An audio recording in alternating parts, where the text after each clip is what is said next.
war-saxaafadeed ka soo baxay dalada guud ee jahliyadaha Soomaaliland ee dalka Sweden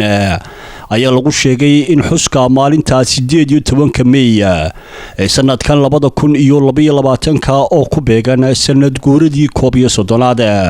ee markii ay Soomaaliland xornimadeeda dib ula soo noqotay lagu qaban doono barnaamij weyn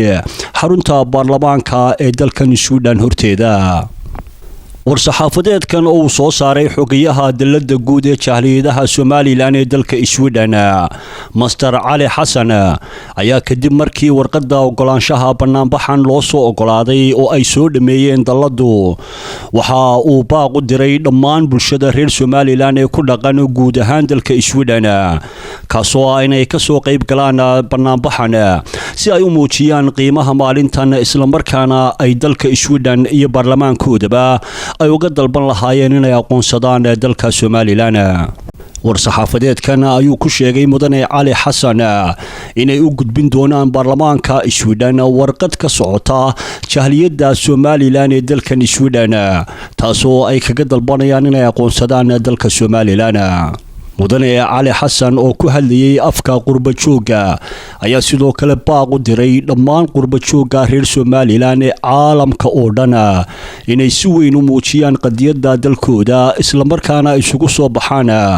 barnaamijyo waaweyn kuwaasoo ay ku sameynayaan baarlamaanada wadamada ay ku nool yihiin hortooda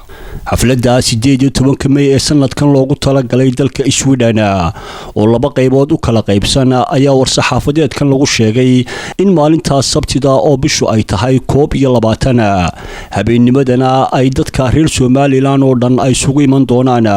xaflad ballaaran oo iyadana lagu xusi doono munaasabadan taasoo ka dhacaysa isla magaalada Stockholm